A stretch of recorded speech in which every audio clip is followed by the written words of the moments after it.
Hello बच्चों, एक बार फिर से आप सभी का स्वागत है पाठमाला के ऑनलाइन प्लेटफॉर्म पर। तो अभी तक हम अध्याय 10वां जो था दोए और पद उसको अच्छे से समझ चुके थे और उसके अभ्यास कार्य भी कर लिए थे, प्रश्न उत्तर। तो आज हम तीसरे भाग में यानी कि इस क्लास में आज हम करेंगे इसके भाषा की बात, यानी कि व्याकरण जो दे रखी है इसमें उसको अच्छे से समझेंगे और पढ़ेंगे। ठीक है, शुरू करते हैं और समझते हैं। तो बच्चों, भाषा की बात अपन को पहला प्रश्न दे रखा है कि नीचे दिए गए विशेषण शब्दों का वाक्यों में प्रयोग करें। कुछ विशेषण शब्द दे रखे हैं, उनका वाक्य में प्रयोग करना है। ठीक है, तो दान, भक्तवत्सल, अविनाशी और बुद्धिमानी। ठीक है, अब इनमें से जो भी इन वाक्यों में सही से बन रहा है उनमें हमें लगाना है। ठीक है, तो पहला वाक्य अपन को दे रखा है कि मीरा के कृष्ण क्या थे? भक्तवत्सल। ठीक है, क्यों? क्योंकि मीरा जो थी वो कृष्ण की बहुत बड़ी भक्त थी। ठीक है, और दूसरा है अभ्यास करने से व्यक्ति क्या हो जाता है? व्यक्ति बुद्धिमानी बन जाता है। ठीक है, तो दूसरे में क्या आएगा? बुद्धिमानी। पहले में भक्तवत्सल आ गया। तीसरे में दादू ने लोगों को दान करने की प्रेरणा दी। दादू दयाल हैं, उन्होंने लोगों को दान करने की प्रेरणा दी। और चौथा है ईश्वर होते हैं, उनका कभी नाश नहीं होता। ईश्वर अविनाशी होते हैं और उनका कभी नाश नहीं होता।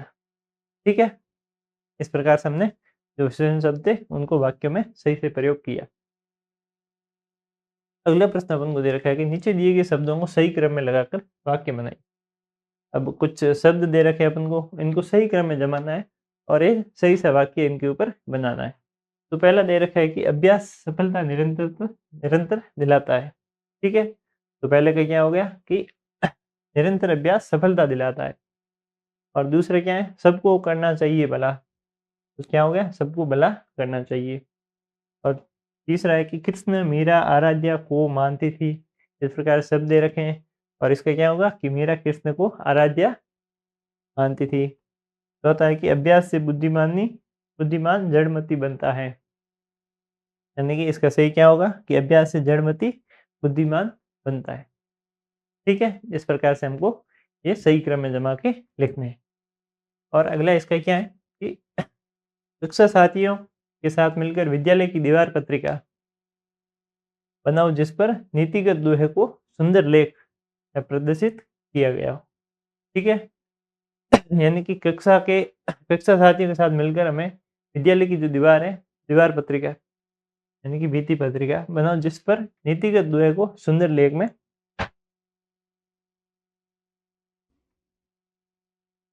तो हमें वो एक सुंदर लेख में लिखना है और उसको प्रदर्शित करना है। ठीक है, तो किस प्रकार से कर सकते हैं? सजावट के लिए विचार है, रंगीन चार्ट एक पेपर बनाना है और उसके ऊपर अच्छी सी एक हैंडराइटिंग से उस पे दोहे लिखने हैं और हर दोहे के साथ उनका संक्षिप्त अर्थ भी लिखना है। यानी कि जो भी आप दोहे लिखते हैं उसमें उसके साथ उसका एक पूरी तरीके से उसका भावार्थ जो है वो भी उसके साथ लिखना है, वो भी अच्छी तरीके से। और 30 किनारों पर फूलों, दीपक, पत्तियों और ज्योति से चित्र बनाने। और जो आप रंगीन चार्ट बनाओगे उसके किनारों पर फूल, दीपक, पक्षी यानी कि पत्तियों के और ज्योति के आपको चित्र भी बनाने हैं। और बीच में कबीर, दादू और मीरा के छोटे चित्र या फोटो भी लगाने। यानी कि बीच-बीच में जो भी दोहे आते हैं, जिनके भी जैसे दादू के, कबीर के और मीरा के आए, तो उसके साथ-साथ उनके छोटे-छोटे एक फोटो भी आपको लगाने हैं। इस प्रकार से आप जो रंगीन चार्ट है, वो तैयार कर सकते हैं। और मैंने आपको यहाँ पे दे भी रखा है कि कबीर का दोहा, करत करत अभ्यास के जड़मति हो सुजान, दसरी आवत जाते सील पर परत निशान। इस प्रकार से आप दोहे बना सकते हैं, उसके साथ ये अच्छा सा एक सुंदर सा अर्थ भी लिख सकते हैं। क्या अर्थ है कि निरंतर अभ्यास से असंभव भी संभव हो जाता है।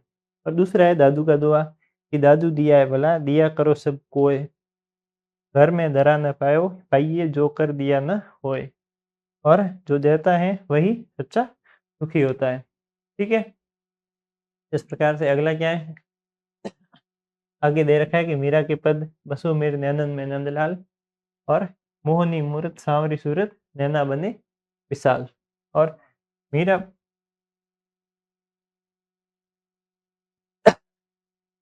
प्रकार से आपको ये मीरा के दोहे, कबीर के दोहे मैंने आपको अच्छे से लिख के दे दिए कि आपको एक अच्छे से सुंदर से चार्ट में बना के आपको तैयार करने हैं, ठीक है? इसी के साथ हमारी क्लास यहीं समाप्त होती है। बने रहिए हमारे साथ, तब तक के लिए धन्यवाद एंड बाय।